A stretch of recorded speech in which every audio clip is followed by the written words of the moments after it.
He swore he had made his last video about the Conjuring house. Check out the beautiful background. Look, go ahead. Is that not awesome? Go ahead, comment how awesome this is. I mean, I worked hard on it, alright? Now, like Mr. John Wolfe here, I said I wasn't going to mention the Conjuring house either, for a long time anyways, if ever. But here we are. But when so much stuff builds up this interesting, I have to. I am obligated. It's like John Wolfe says here, you know, a lot of madness is going on. And us John W's, we got to stick together on this stuff. It's actually eerie. His name is John Wolfe. John, W-O-L-F-E. John White. John, W-H-I-T-E. W-E. 5 letters. Yeah, W-O-L-F. Yep. If we combined ourselves, it'd be White Wolf. And it would have to be White Wolf because Wolf White doesn't make sense. He has a really good take, and I found that his opinions are very similar to mine. And I was like, you know what? Instead of covering post after post, somebody made a post, let's make a whole video about it. When it all accumulates, then make a video about it. Oh, I have a second channel, and I've uploaded 2 really good videos of it. I'm proud of them. It'll be in the pinned comment, my second channel, and no ads. So, hey, extra videos. Go check that out. Let's get in this video.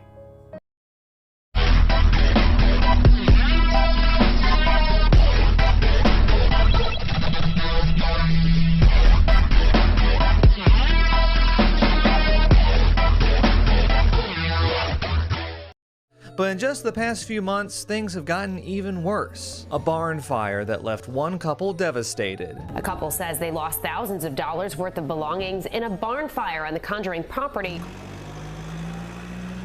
I found the true gate to hell. A spirit that told the owner employees were stealing money. John Arnold told me you've been stealing money out of the cash box. Even an alleged assassination plot. We'll also talk about this awful video. A lot and then some has happened lately, and oh man, I'm just so eager to jump into this stuff. Now, I still don't have a name for my second channel yet, so comment below if you can give me a good name for it. It doesn't have to have shape in it or anything like that. Just something that describes the whole community, the channels, and everything as a whole in 1 or 2 words. Because the name The Octagon, like I said, it was going to be an MMA channel, and I was like, nah, don't want to do that. So, I'm open for ideas, and if I pick your idea, remember, if you give me the name and I use it, it's mine. But I will, if I pick yours, I will tell you, hey, I picked this, email me, and you'll get you a little prize. I ain't telling you what it is, but it's cool.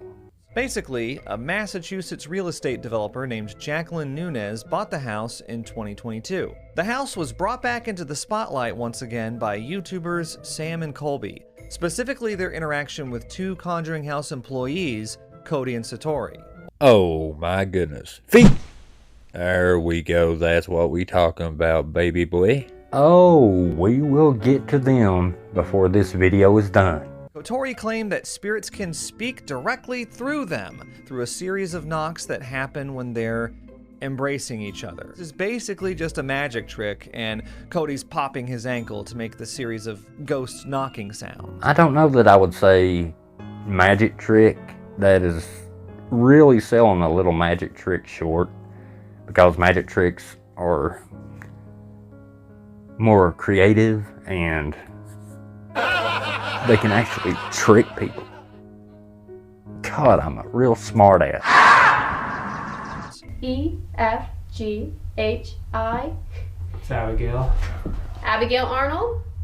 Jacqueline, the owner of the Conjuring house, got so fed up with the paranormal community being rightfully skeptical about Kotori that they posted this long rant on Facebook in March. But now the situation is no laughing matter, because there's a new rant just like that one, posted almost every week on the Conjuring House Facebook page. First, you should know that almost everyone who worked at the Conjuring House is gone now, including Kotori. Satori posted this on Instagram in late June, stating that she and Cody, along with former owners Corey and Jen Heinzen and former employees Reed, Steve, and Aaron, have all voluntarily left the Conjuring House, citing a toxic work environment. I have no doubt that there's a toxic work environment there. Why would everybody quit? Now, that being said, in my opinion, the truth always lies somewhere in the middle.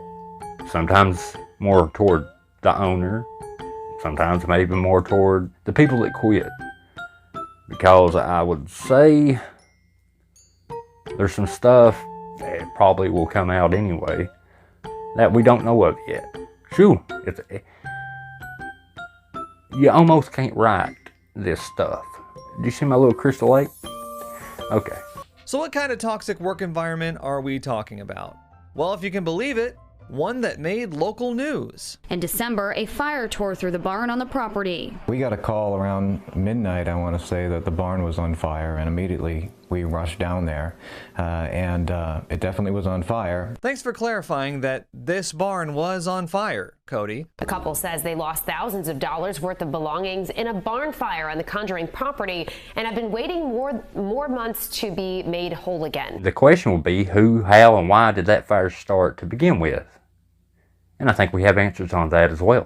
We did get one clarification about the cause, and that's that the barn fire was actually not caused by spirits. I think we can all breathe a huge sigh of relief with that cleared up. Jacqueline alleges that the fire was caused by an amateur painter that Kotori hired, who didn't dispose of some oily rags properly. However, Kotori say that they never hired the painter. Who exactly hired that painter?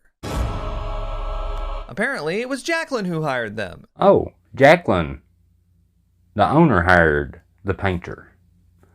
I wonder who the painter is. It was revealed that the mysterious painter was a guy named Steve Mills, and he clarifies his employment status in the stream. Steve, you were doing the work there. You were actually, she was talking about putting you on full time. So she gave you this job to actually do there, correct?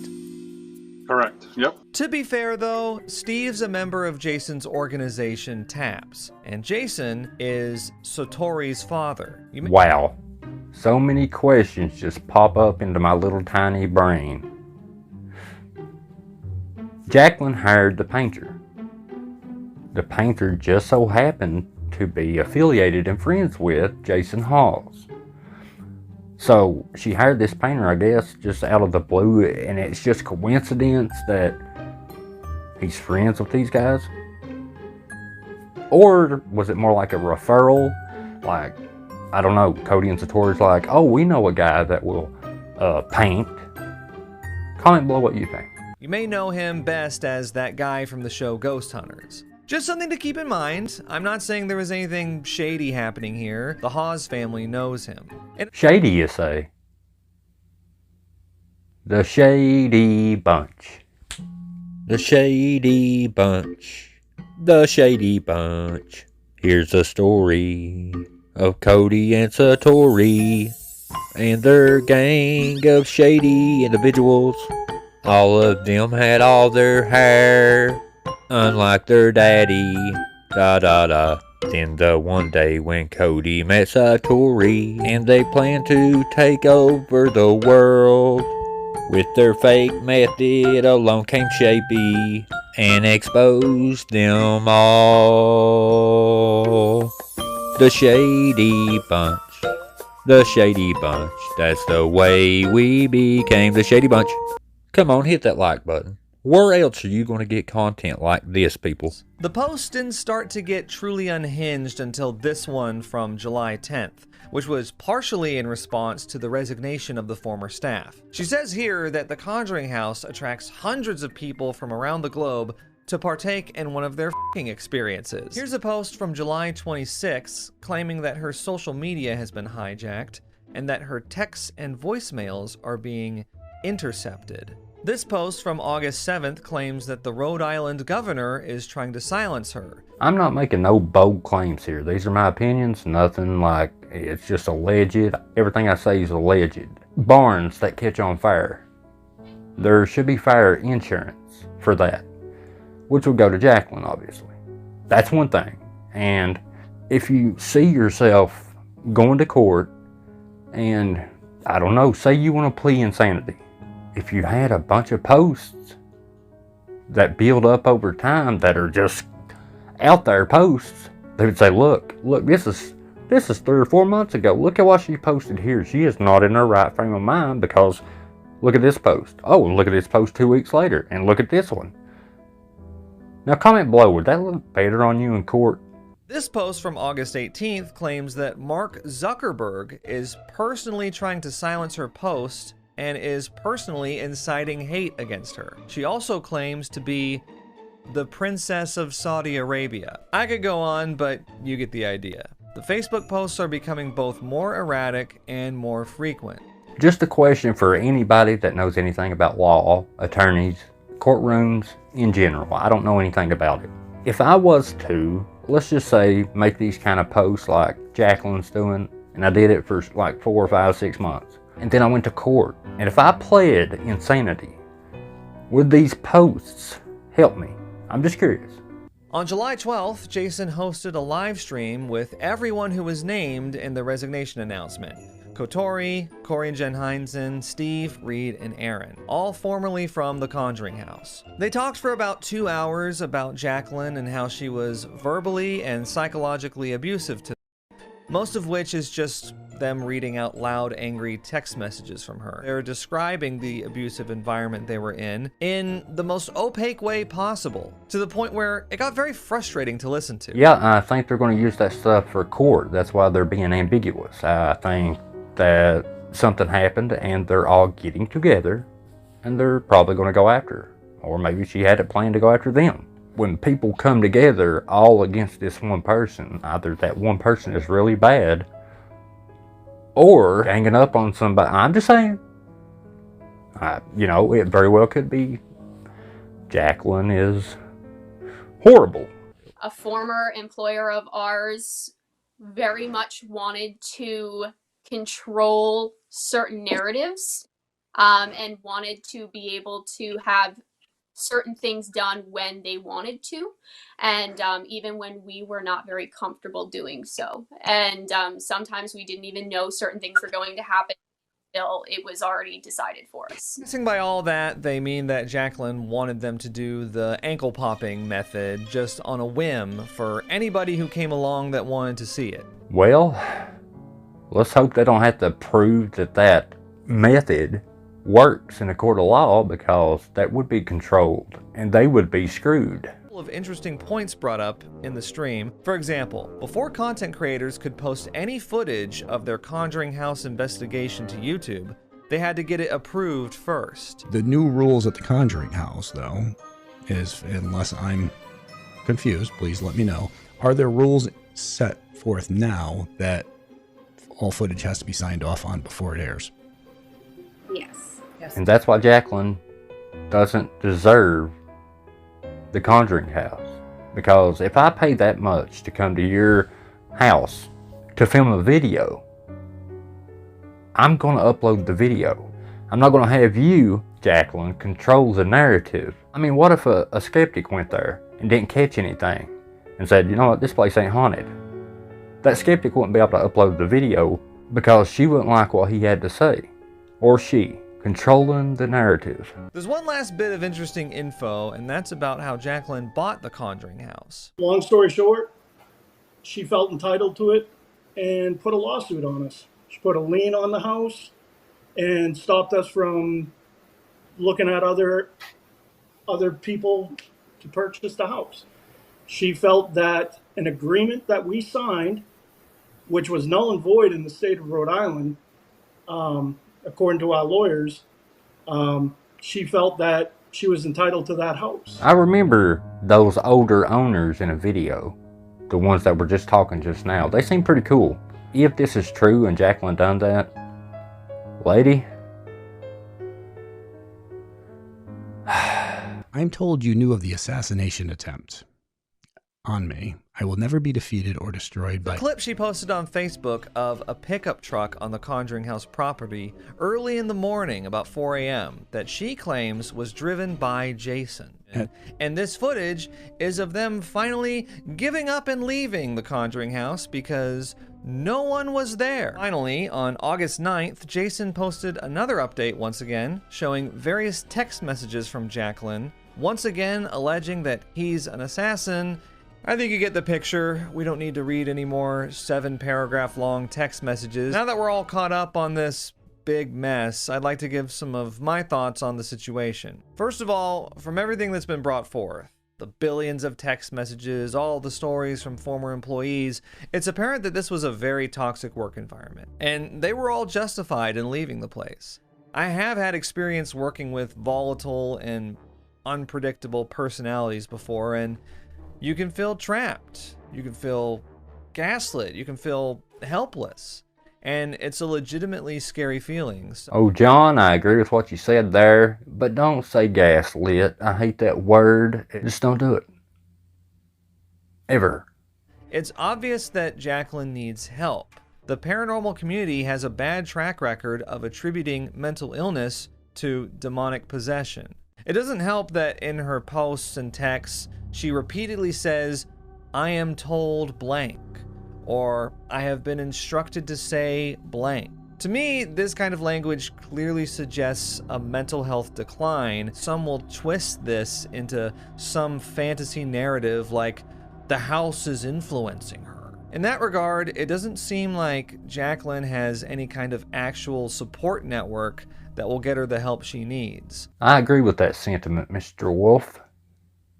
And I've seen people go after her online. And I'm not by no means defending what Jacqueline done or what she's been doing. Something's wrong there, obviously. But it's not no possession. So what is it? Very few other things that it could be. So let's dive right into that, shall we? It could be anything from schizophrenia to, as Jason hinted at in his latest video, what sounds like some kind of substance abuse. This is a situation that has been amplified by medicating them certain ways. Substances, addicts. I can speak on this because I have experience in this particular subject. A lot of experience. Now, I can't speak for like antidepressants and things like that because I've never taken them. I'm talking about the drugs that you abuse. I've done them all at one time or another throughout my life. You know, painkillers, nerve pills, and all in between. And as far as medication, pill form type stuff, I can't think of anything that would make you really hallucinate. I'm not saying it can't happen to an individual. A good friend of mine has been strung out on meth. He talks to his finger, and I'm not making fun or anything, but he sees people that aren't there. That would be the only thing that I can think of that would make you feel like you're being controlled by something that's not there. But I don't think she does that. And I agree with a point that Jason makes in this same video that the only way she might get help is if people stop booking the Conjuring house. Don't book the Conjuring house, people. I think I've made it pretty clear in previous videos that I think Kotori are tricking people with their little method. There's another aspect to this story that kind of intrigues me, and it has to do with our favorite paranormal couple, Kotori. I noticed that Kotori tended to allude to their method a lot when talking about Jacqueline. A former employer of ours very much wanted to control certain narratives and wanted to be able to have certain things done when they wanted to. Now, I'd guess that the reason they're making so many vague allusions here is to protect themselves legally in case anything goes to. Now you might ask, why would anything go to court? Well, apparently, Jacqueline has been threatening to expose Kotori's method as fake. Really? Huh. It's just a while back that she was throwing off on all us debunkers for, you know, saying it was fake and staged. Crazy how everything falls apart and you side with the people you don't like to go against people that you don't like even more.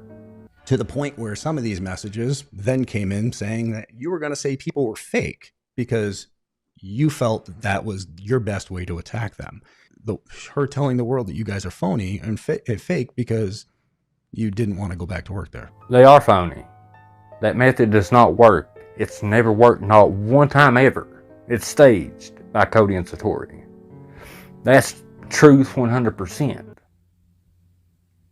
Jason Hawes. Like I mentioned at the end of my last Conjuring House video, in the state of Rhode Island, it's illegal to engage in any form of deception or dishonesty to gain a benefit, financial or otherwise. And it very well should be illegal when you do that to grieving people who miss their family members and you pretend like you're talking to them. I don't care if you charge money or you don't charge money. The fact that you're faking the method to begin with says a lot about who you are as a person. I have nothing personal against Cody and Satori. Cody always wanted to be on taps, on the team, which, hey, who could blame them? They're popular ghost hunters. Satori wants to surpass Daddy-O. Like, oh, my daddy, he's one of the kings of ghost hunting. How would I ever top that? How would I get out of Daddy's shadow to have a gift unlike anything you've ever seen? Just from the looks that were on their faces during that live stream, it really seems like they may be in danger of some actual legal repercussions here. And as you can imagine, the very last thing they'd want to do is prove the method is real in a court of law. I've said it in multiple videos, people, and I said this about Cody and Satori as well. You can't do what you do to people and then not come back and hit you right in the arse. Like, for real. You can't do people like that and it not come right back around to you. Your karma is a mirror. Jason posted this video on his YouTube channel back in April. It's a 360 view video of Cody and Satori doing the method with their shoes off. This should be such an exciting time for us. After all, this is exactly what I've been asking for. Good luck having Kotori prove that they can talk to ghosts in a court of law. They'll have to do it without their shoes on. And as we all know, the ghosts have a phobia of bare feet. So who knows if they'll even allow that. We'd have to see if the spirits would want to do it. And that, ladies and gentlemen, has been Satori and Cody's excuse every time somebody calls them out. Like, do it barefooted. Well, the ghosts don't want us to take our shoes off because our feet might stink. They don't like us doing this barefooted. We do what they want. We don't do strangers either. We don't do people we never met. We have to have time to research. That's right, I'm back one last time with the green screen sweater. That means you're about to experience some premium debunking. So, Cody and Satori do this spirit communication method where she says letters of the alphabet and then the spirit makes a knocking sound at a letter it wants to say, and then they do this over and over until the spirit spells out a word. The knocking sound is actually coming from Cody's body, specifically this ankle. And this was the main reason I made this video, because John Wolfe here has a lot of the same opinions I do. Now, I didn't go in depth on the 360 video of them in the barn or whatever it is, but I stated in the video, in pretty much a little paragraph, what John Wolfe says here. But let's look into it. Go check out John Wolfe and Mythos. I'll link them below in the pinned comment. Both are amazing content creators. Anyway, so we think it's Cody popping his ankle to make the knocking sound, right?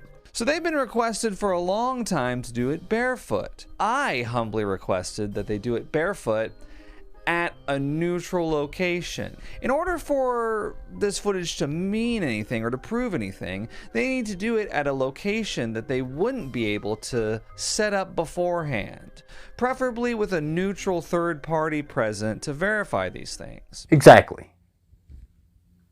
That's the same, almost, quote for quote that I said. And they used this video like, we did exactly what you said. We knew that you wouldn't accept it. No. You didn't do what we asked. We need somebody there that we can all, as a community, look at and say, okay, if this guy or this lady says that it's legit, wholeheartedly believe them.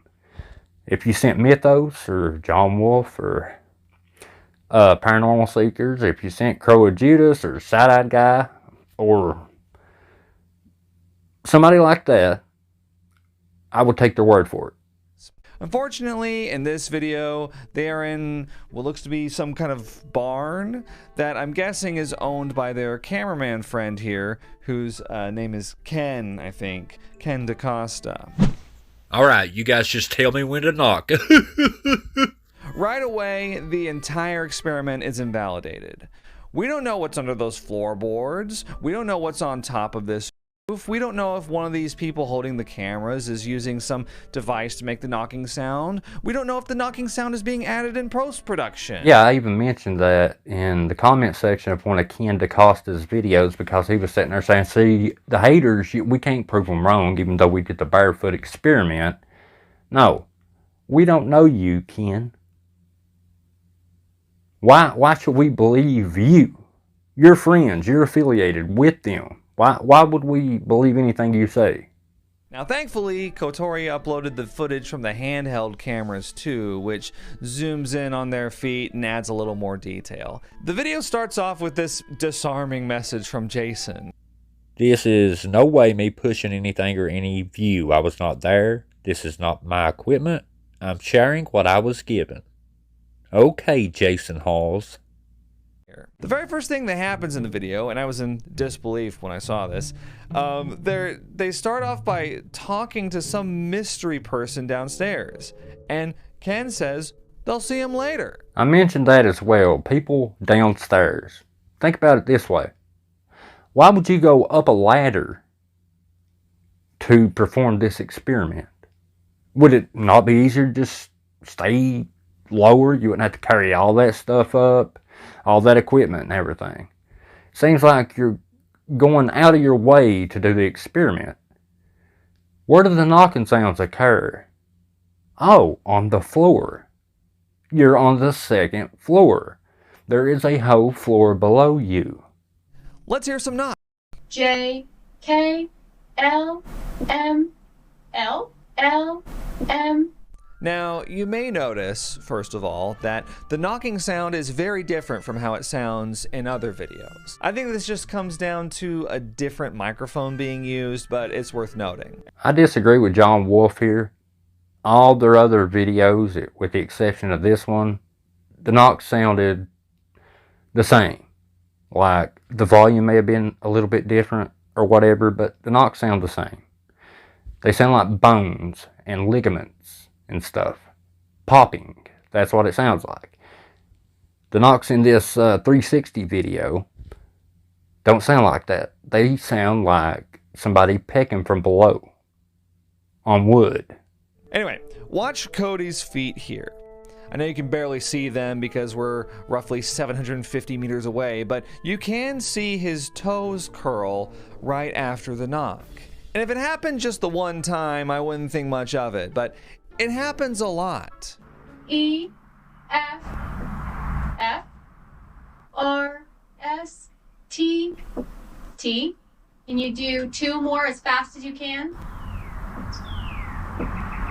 We got two. Oh. You know, you would think, if you were Cody, that you would recognize how important it would be to not move your feet at all. You know that it's a popular theory that you're popping your ankle. If only he could help it, huh? This is a good observation in muscle memory, people. All jokes aside, this is a good catch by whoever caught it. John Wolfe or Mythos or whichever. Your Bill, who owns this house's father? And we're so thankful he let us use his location for this. You did good, man. To put it bluntly, I think this little Barefoot video they did not help their case at all. In fact, I think it actively hurt their case. The experiment is flawed from the beginning because it's not in a truly controlled environment, even though they're on home turf, so to speak, with a familiar location and friends in the room with they still mess up. And it's not just Cody's feet moving. Satori makes sure whatever ghost they're talking to knows the knocking rules before they begin. I'm going to go through the alphabet. When I get to the first letter of your name, you're gonna knock. I'll restart. When I get to the second letter, you're gonna knock, and I'll keep restarting until I spell out things, okay? When I get to the first letter, you knock. I will restart. When I get to the second letter, you knock, and I'll keep restarting until we spell it out, okay? I can already hear Cody and Satori's excuse for that. Oh, well, the ghosts already know because this same ghost we presented to them in the past. Or, oh, we did this before. We made it clear before we turned the cameras on. We made sure they knew the rules. We're sorry we didn't post it. Yeah. And she also mentions that they should knock once for yes and twice for no. We're gonna play a game. 1 for yes, 2 for no. 1 for yes, 2 for no, okay? But she never sets these rules for the barn ghost. Yet somehow the ghost immediately understands the alphabet game, and they even know the once for yes, twice for no rule. Have you been waiting for us? No, you haven't? Man, it's hard for me to see Satori speak and laugh and talk to these ghosts because you know it's fake, because she knows good and well she's not talking to a ghost. But she's got this, you know, all bubbly, nice, sweet little charade that she's pulling over everybody's eyeballs. Like, oh, I'm just so sweet and loving and caring. Oh, you stop, little ghost. Oh, stop. Yeah, I just ooh, I can't stand it. Now, how did the ghost know that it was 2 knocks for no? Unless... So yeah, this Barefoot video is a joke. And the worst part is that they're gonna treat this flawed experiment as if they did exactly what the skeptics want. That's true, and in one of my older videos I predicted exactly what they would do before they even did it. Now me and John Wolfe have a lot of similar opinions. It's crazy. And I mentioned that throughout the video. But this next part, at the end of John Wolfe's video, this is completely what made me make this video. Because, well, I'll let it play out. Because it's facts. And that I know of, I'm the only one that mentioned this. But while the owner's words and actions are clearly the standout problem here, I don't think this lets Kotori off the hook for doubling and tripling down on what I believe to be a pretty despicable scam they've been pulling. And I do worry that that's getting lost in the shuffle here. Because, well, Jason Hawes has been going hard, like every week, every other week, speaking out about what's happening at the Conjuring house now. And rightfully so. But I don't know. It's kind of funny watching him be like, something fishy is going on over there at the Conjuring house. Like, yeah, something fishy has been going on over there. At least since last fall. Exactly. Exactly right. John Wolfe will be linked below. Mythos, he was mentioned, he'll be linked below. I suggest you go check their channel out. But what he mentioned here, I mentioned in a couple of videos ago. Yeah. You know, Jason Hawes is all over this lady for claiming possession, possible possession, all this other stuff. All over Jacqueline. But you never hear a word. You only hear support when Cody and Satori run around faking everything, doing this scam. And make no mistake about it, it's a scam. It's not real. And if they have to prove that in a court of law, whew, boy, they're in trouble. In trouble. Make no mistake about it. Now, guys, we're on a roll. This is all you guys. All you guys. you watching right now, it's because of you. Just give yourself a hug. Go ahead. Do it right now. I'll watch. There you go. Does that not feel good? Love you guys. I appreciate you. And of course, as always, bangers on the other channel and this channel. Join Debunkers Anonymous. I love you guys. I appreciate you. And I'll see you in the next video. Y'all come back now here. Peace. See ya.